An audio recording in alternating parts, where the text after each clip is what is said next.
The Kissing Hand by Audrey Penn. Illustrations by Ruth E. Harper and Nancy M. Leake. Publisher, Scholastic Inc. Chester Raccoon stood at the edge of the forest and cried. I don't want to go to school, he told his mother.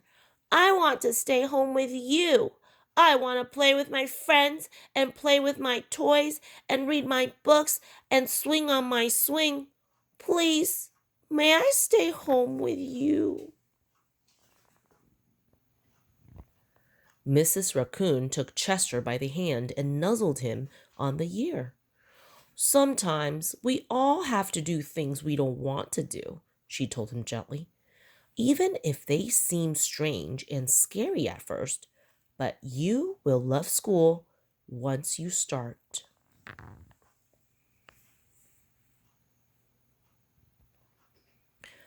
You'll make new friends and play with new toys, read new books, and swing on new swings.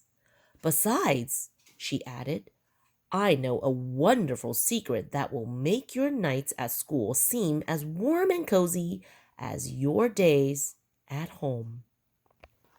Chester wiped away his tears and looked interested. A secret? What kind of secret?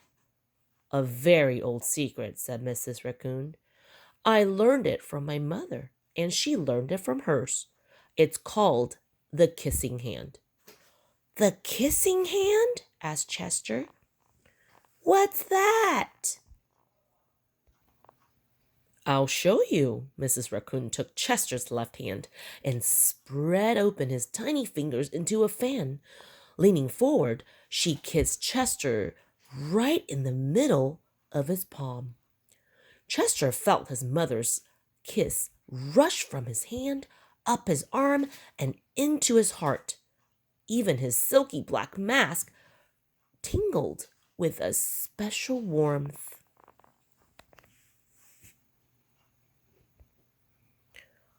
Mrs. Raccoon smiled.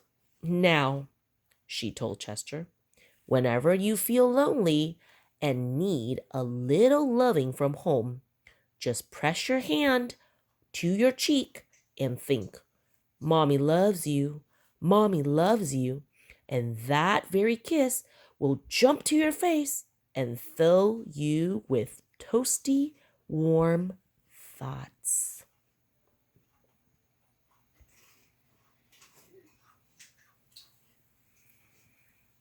She took Chester's hand and carefully wrapped his finger around the kiss.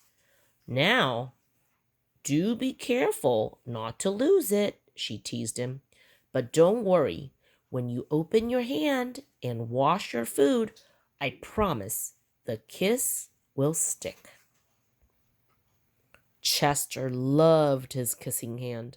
Now he knew his mother's love would go with him wherever he went, even to school.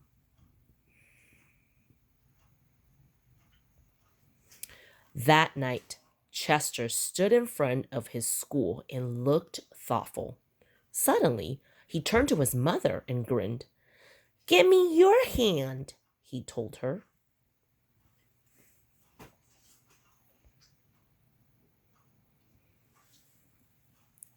Chester took his mother's hand and in his own and unfolded her large, familiar fingers into a fan.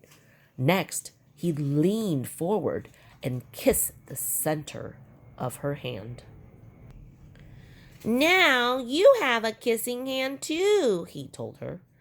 And with a gentle goodbye and I love you, Chester turned and danced away. Mrs. Raccoon watched Chester scamper across a tree limb and enter school. And as the hoot hour rang in the new school year, she pressed her left hand to her cheek and smiled. The warmth of Chester's kiss filled her heart with special words. Chester loves you, it sang. Chester loves you.